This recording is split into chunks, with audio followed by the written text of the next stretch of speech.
The Aegean was quiet, too quiet for a man who had once commanded the noise of half the known world.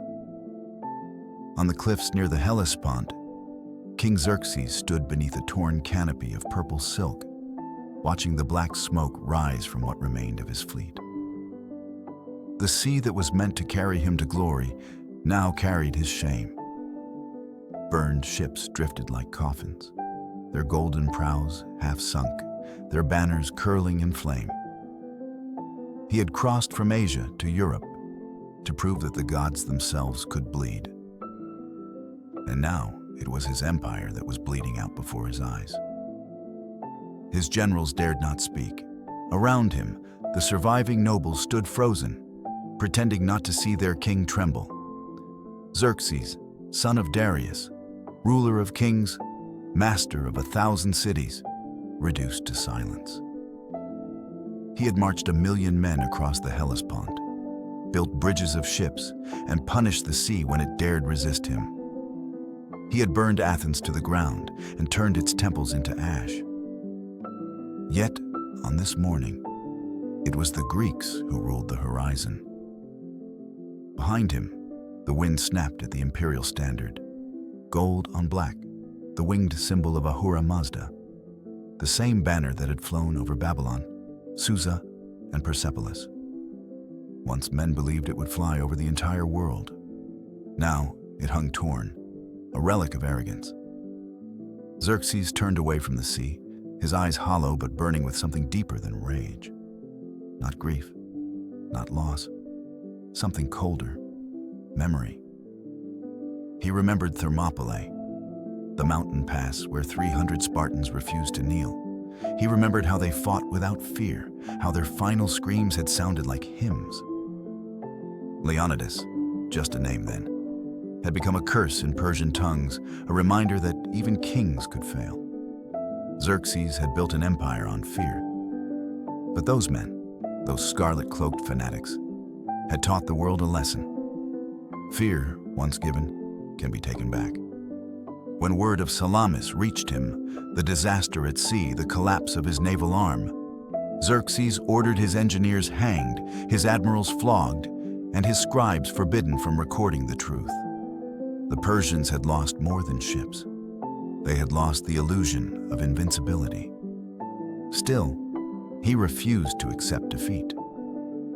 Before sailing home, he called his most trusted general, Mardonius, to his tent. The air inside was heavy with incense, hiding the stench of death. Mardonius bowed low. "My king, allow me to stay. Give me what remains of the army, and I will finish what we began." Xerxes studied him for a long moment. Mardonius was no fool. He was family, a man of vision, but also of vanity. He loved victory more than survival. And yet, in that moment, Xerxes saw in him what he had lost: belief. "Very well," the king said. "Burn Greece to the roots. Make them fear our shadows again, and bring me their submission or their ashes." When Xerxes left for Persia, he did not look back. The empire that had stretched from India to the Nile still stood, but its heart was uneasy. The Greeks had proven something the Persians could not destroy with fire: the will to stand free. Months passed. Winter blanketed the ruins of Athens, and the fields of Boeotia lay waiting. The Persian garrisons rebuilt their camps, confident that resistance was broken. Mardonius moved through the conquered lands like a serpent, offering gold to some, promises to others. To him, the Greeks were divided tribes, easily bought. He was wrong. Far to the south, beyond the smoke-stained hills, another oath was forming. In the Spartan camp at the foot of Mount Cithaeron, men trained in silence. Their breath rose like steam in the cold air, the sound of discipline made visible. No drums, no speeches, just steel and purpose.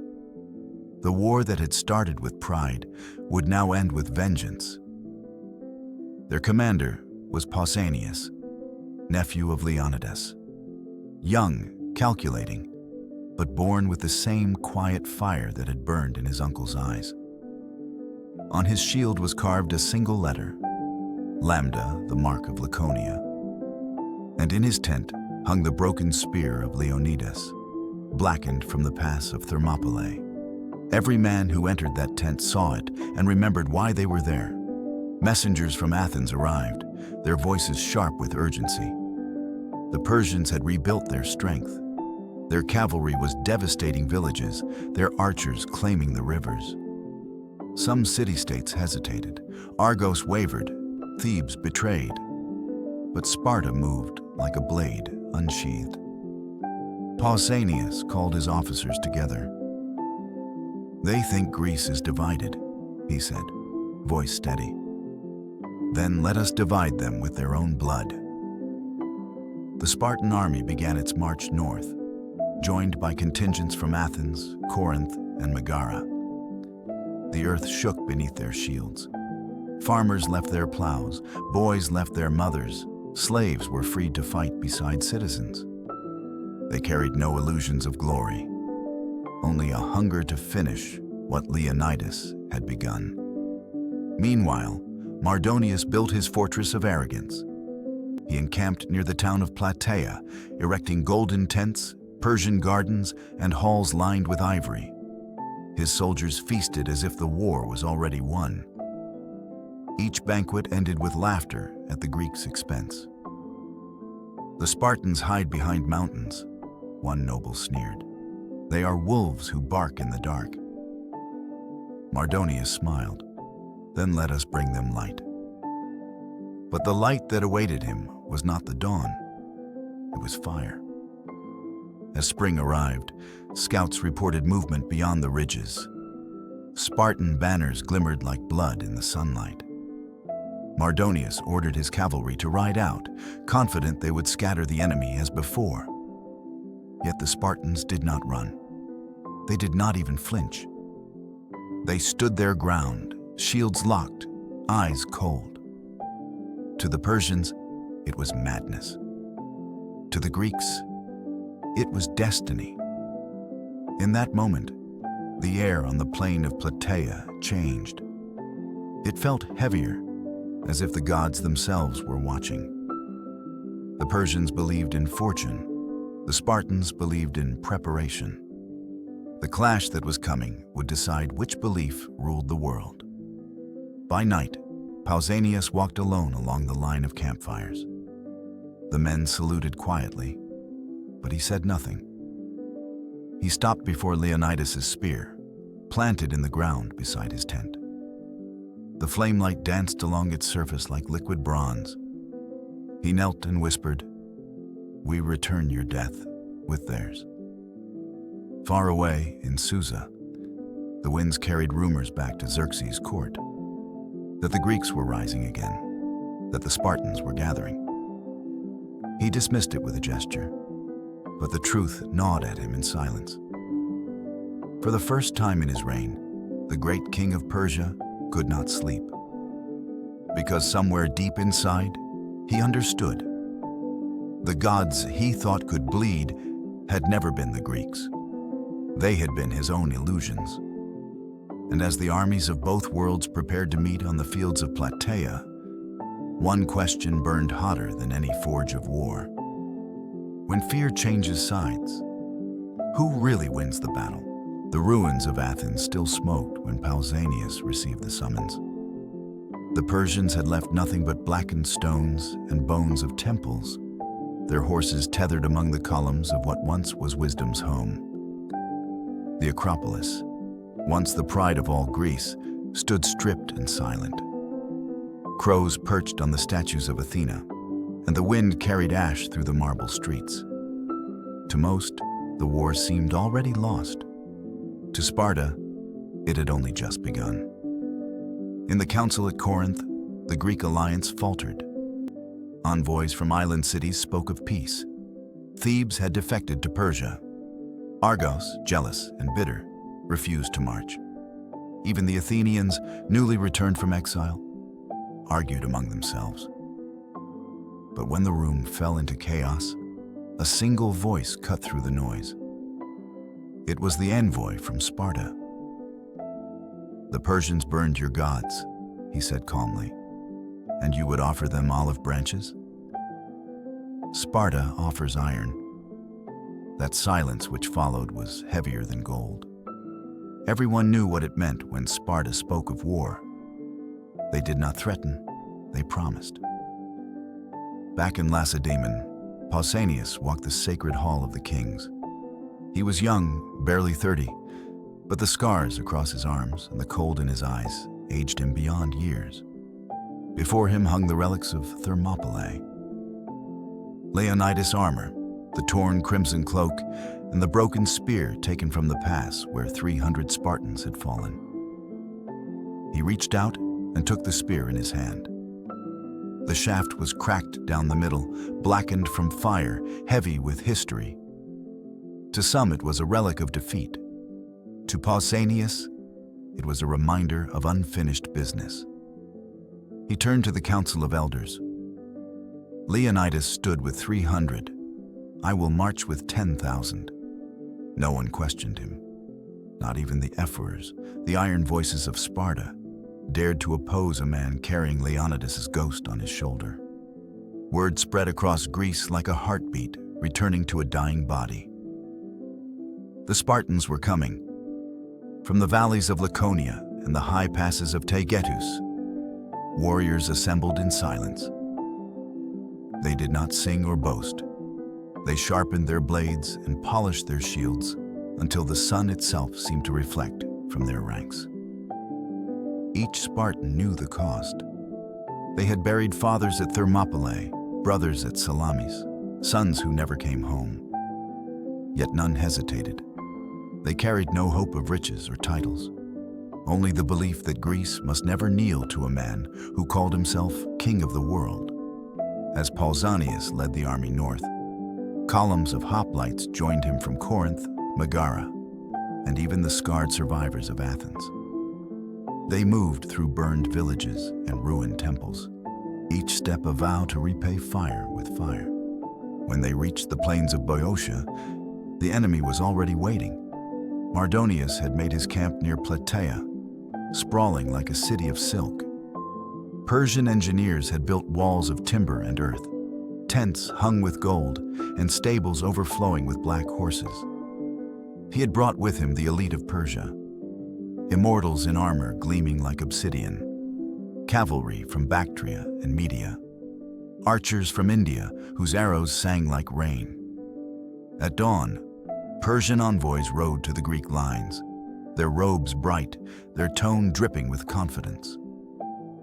One dismounted before Pausanias and unrolled a scroll. "Thus speaks Mardonius, favored of the great King Xerxes," the envoy announced. "Lay down your arms, swear friendship to Persia, and you will be granted lands, gold, and eternal peace. Resist, and not even your gods will find you in the ruins we leave behind." The field was still. The Greeks waited for Pausanias to answer. He did not. He turned, took Leonidas' broken spear from the ground, and simply pointed it toward Plataea. The envoy hesitated. "That is your reply?" Pausanias nodded. "That is our declaration." The envoy left without another word. Behind Pausanias, 10,000 men stood motionless, their shields overlapping like scales of a living beast. The sun struck their bronze helmets, and for a moment, it seemed as if the plain itself was on fire. That night, the Spartan camp burned with quiet light. Fires glowed between ranks of tents, and soldiers sat cleaning their weapons in silence. There was no wine, no laughter, only the sound of whetstones scraping steel, a song of preparation. Among them moved Pausanias, stopping to speak to no one, his eyes fixed on the dark horizon where the Persian camp glittered like a mirage. In his tent, he unfolded a crude map of the valley. To the north lay the Asopus River, shallow and winding. Beyond it stretched the Persian encampment, protected by cavalry and archers, impossible to charge head-on. To the south, rugged hills provided cover, but little water. It was a battlefield of patience and precision, not glory. He studied it for hours, tracing his finger along the river bends. "We will not fight them on their terms," he murmured. "We will make them chase us into their own death." Outside, a sudden gust carried the faint sound of drums from the Persian lines. Mardonius was celebrating, feasting, laughing, toasting the cowardice he believed would soon divide the Greeks. His spies told him that Athens and Sparta distrusted each other, that supplies were short, that morale was breaking. Every lie made him stronger. But Mardonius did not understand the men he faced. The Spartans did not need trust. They had obedience. They did not need food. They had endurance. And they did not need speeches. They had memories. Pausanias called his officers together before dawn. "The Persians think we will meet them in open battle. We will not. We will draw them from their walls, make them fight where their horses cannot charge. When they come, they will come hungry, thirsty, and angry. That is when Sparta kills best." The plan was dangerous. It required every man to move in silence, every formation to hold, even when starving. But the Spartans had learned from Thermopylae that numbers meant nothing when the ground itself was your ally. By midday, the Greek lines shifted closer to the hills. Mardonius saw it as retreat. His scouts returned laughing. "They run, my lord." "The Spartans flee to the mountains." He smiled. "Then we will crush them before they vanish." He ordered his cavalry forward, the thunder of hooves rolling across the plain. Arrows darkened the sky. Greek scouts fell, shields splintered, yet the phalanx did not move. They watched, waited, calculating every motion like hunters cornering a wounded lion. From his vantage point, Pausanias stood unmoved. He could feel the ghost of Leonidas beside him, not a vision, but a weight. The memory of the pass at Thermopylae, the cries, the silence that followed. He raised the broken spear, its charred wood black against the morning light. "To every man who died holding this ground," he whispered, "we marched not to survive, but to finish what you began." That night, lightning split the clouds over Plataea. Rain fell hard on Persian tents, turning the earth to mud. Fires sputtered out, and horses screamed in the darkness. The Greeks remained still, their torches dimmed. Mardonius could not sleep. He paced through his grand pavilion lined with golden rugs and incense, unaware that every decision he made was pushing him closer to ruin. He thought the Greeks were afraid. He did not yet know that he was the one standing in their trap. For beyond the rain and thunder, the ghost of Leonidas moved again. Not in flesh, but in purpose. It breathed through every Spartan's heartbeat, every Greek's blade whispering across the plain of Plataea. "Come closer, Persian." We have been waiting. Dawn broke over the plains of Boeotia like the slow opening of a wound. A pale red sun bled through the mist, staining the horizon with the color of battle. From the Persian camp came the clatter of drums, the hiss of bowstrings, the neighing of restless horses. Thousands of fires had burned through the night, and now the smoke drifted across the valley, mixing with dust and the scent of iron. The day the gods had promised had finally arrived. The Greeks were tired. Days of skirmishes and constant cavalry raids had left them hungry and cut off from their supply lines. Streams had been poisoned. Scouts vanished in the night.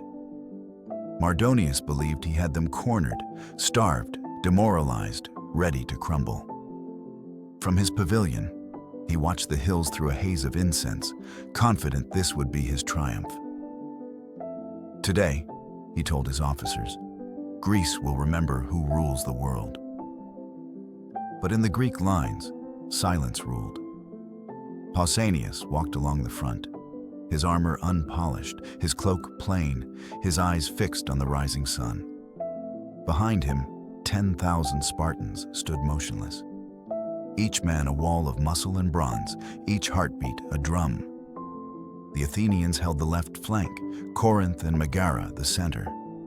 Together, they formed a living line of defiance, hemmed in by mountains, river, and destiny. When the first wave came, it came like thunder. Persian cavalry swept across the plain, black horses pounding the earth, lances gleaming, arrows darkened the sky, the air filled with a storm of whistling death.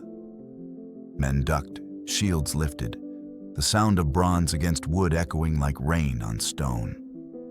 A Spartan stumbled, his thigh pierced, but another stepped into his place without breaking formation. There were no cries, no panic, only the rhythmic crash of shields locking tighter. Pausanias watched from the ridge, unmoving. "Hold," he murmured. "Let them think we are stone." The Persians pressed harder, circling like vultures. Their cavalry cut the Greek water lines, trampling messengers and scattering supplies. Dust rose so thick it turned the sky gray. Mardonius, seeing the confusion, believed the moment had come. He mounted his white horse, a gift from Xerxes himself, and rode forward, surrounded by his bodyguard of immortals. "Advance," he shouted. "Break them before noon, and Plataea is ours."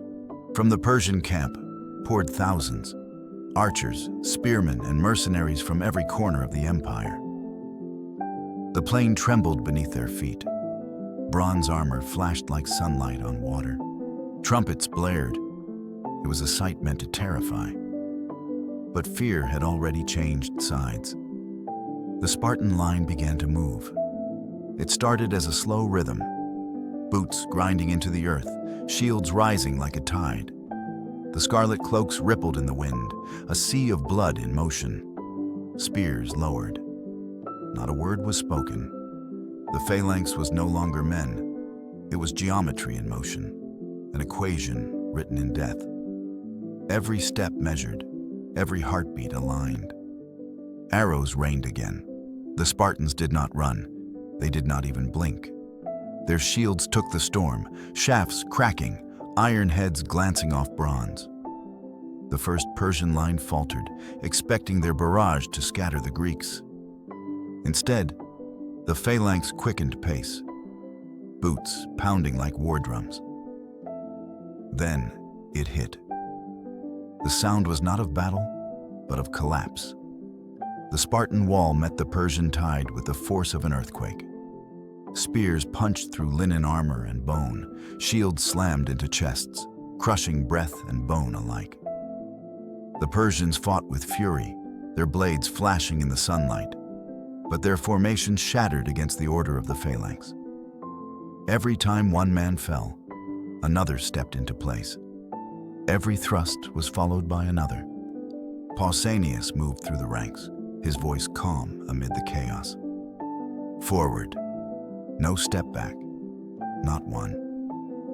The Persians tried to envelop the Greeks, flanking from both sides, but the hoplites pivoted as one, their shields overlapping, forming an iron crescent. The discipline was absolute. Arrows could not find gaps. Cavalry could not break through. In minutes, the plain of Plataea became a grinder of flesh and dust. Mardonius rode closer, disbelief etched into his face. His immortals, once thought invincible, were dying by the hundreds. He could see the Spartans' eyes, cold, unblinking, not warriors, but executioners. Rage consumed him.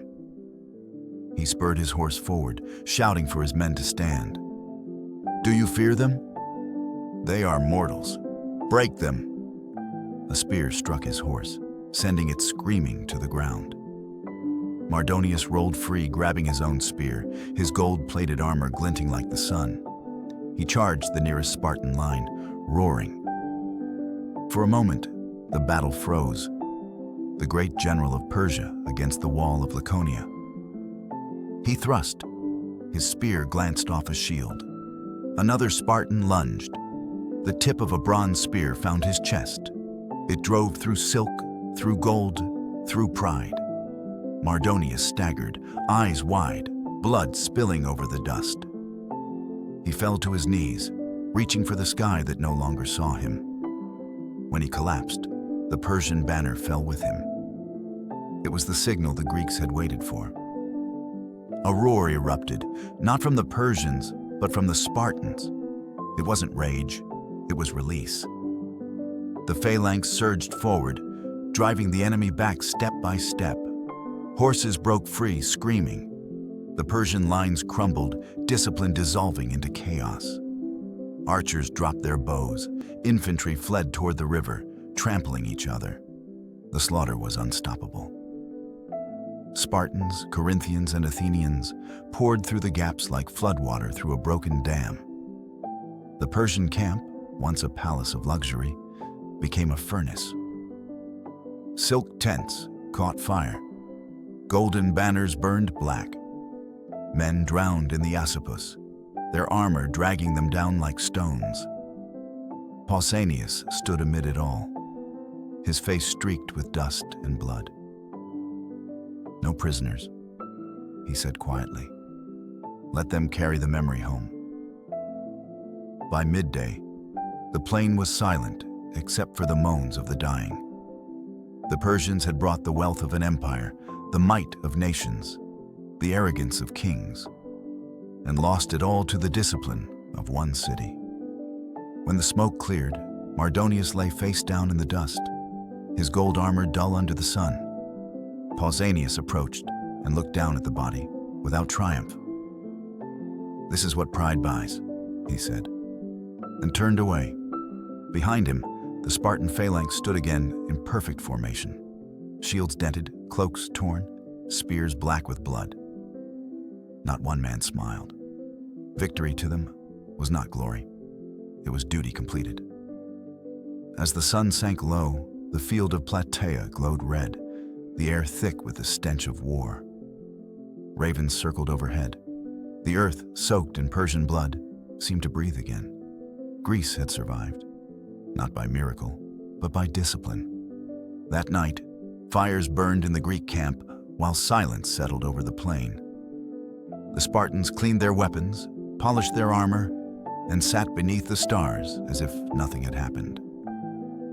The Persians had come to teach the Greeks fear. Instead, they learned it.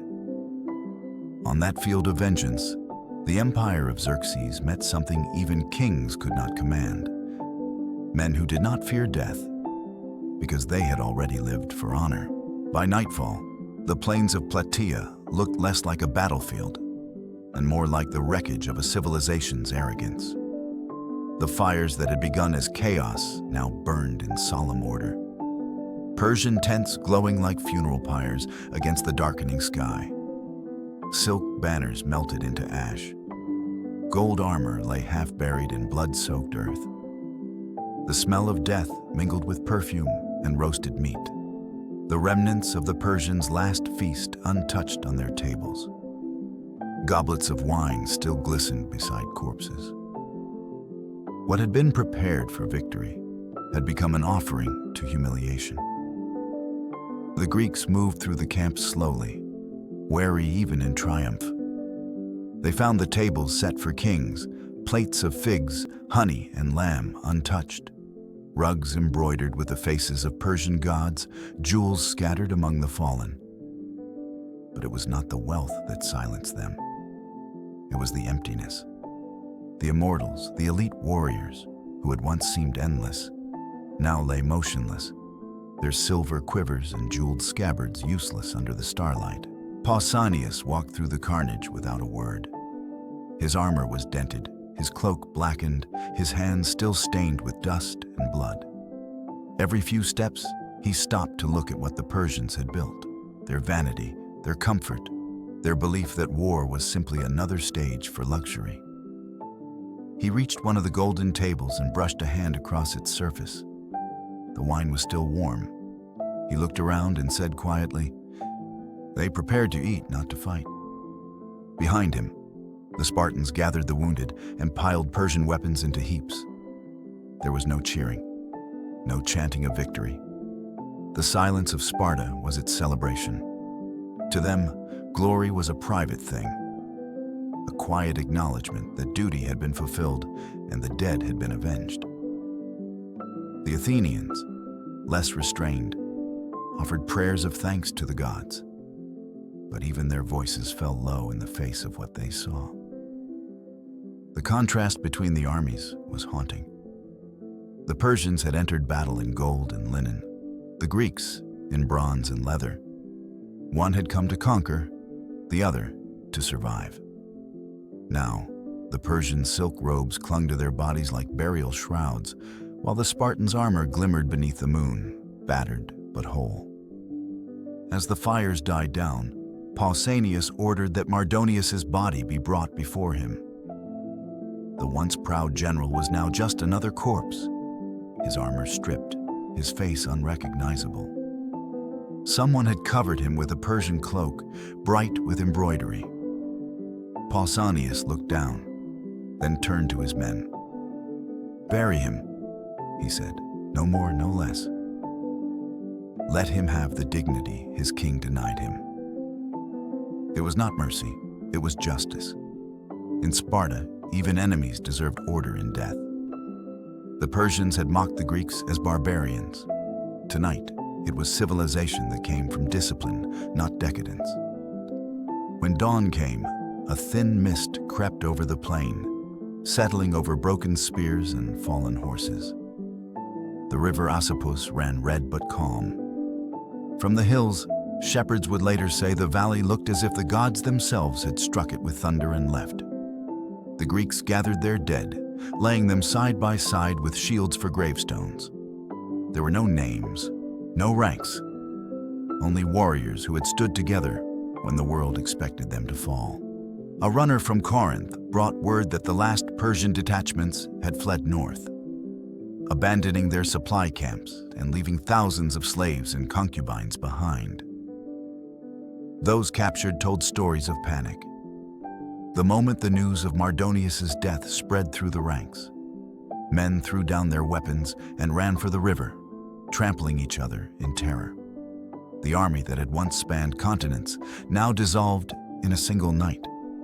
Back in Persia, the news would travel slowly, carried by ships and whispers.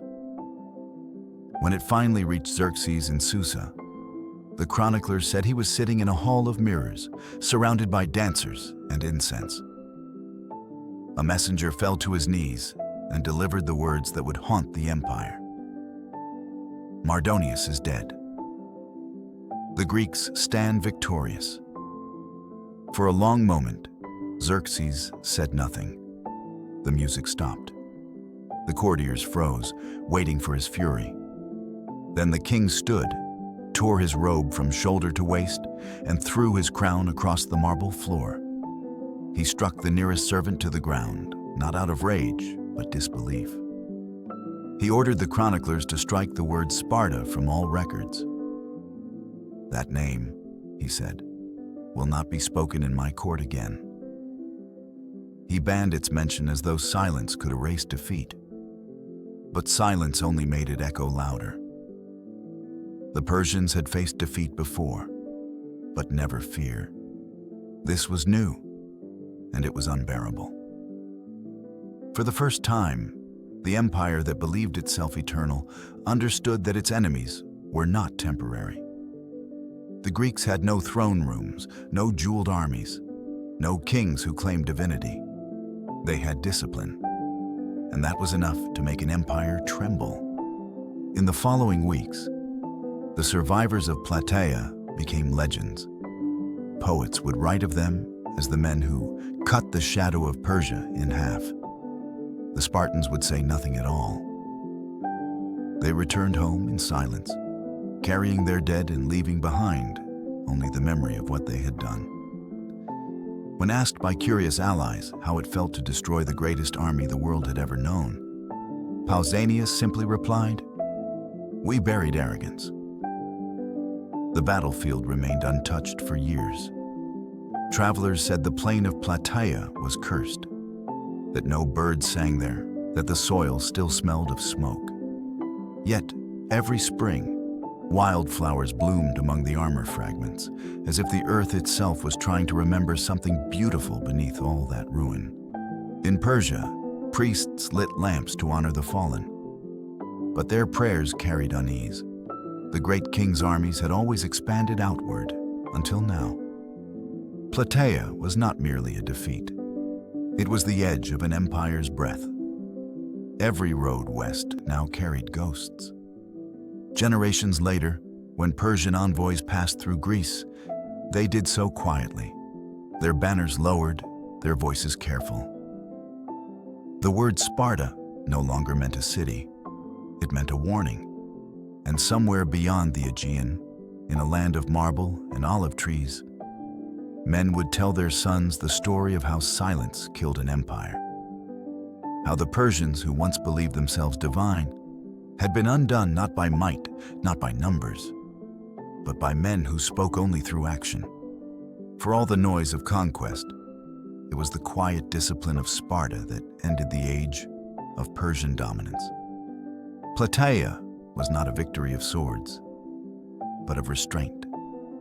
The moment when fear crossed the sea and found a new master, by the time the last fires burned out, dawn had returned to the plain. The Spartans stood among the ruins, the wind tugging at their torn cloaks. Pausanias looked over the horizon where the sun climbed, pale and calm, and said only one thing: "Let them remember this silence." Because in that silence, Persia learned what every empire eventually must: that no power built on pride can outlast the courage of those who refuse to kneel. Got it, Bubbles? You want the cinematic CT as to flow like dialogue, not sound like an instruction list. They should rise naturally from the story's rhythm. Poetic, emotional, invisible, until they hit. Here's your final version of Section 5. The Fear of Sparta. 1,000 words, polished with those seamless CTAs you asked for. Years passed, and the plain of Plataea turned green again. Grass softened what once was ruin. The soil, rich with the ashes of men and memory, began to bloom. Children played where armies had died. They chased the wind between forgotten graves, unaware that their laughter echoed over the bones of kings. The world had moved on, but the earth remembered everything. Each spring, the villagers unearthed fragments from another age.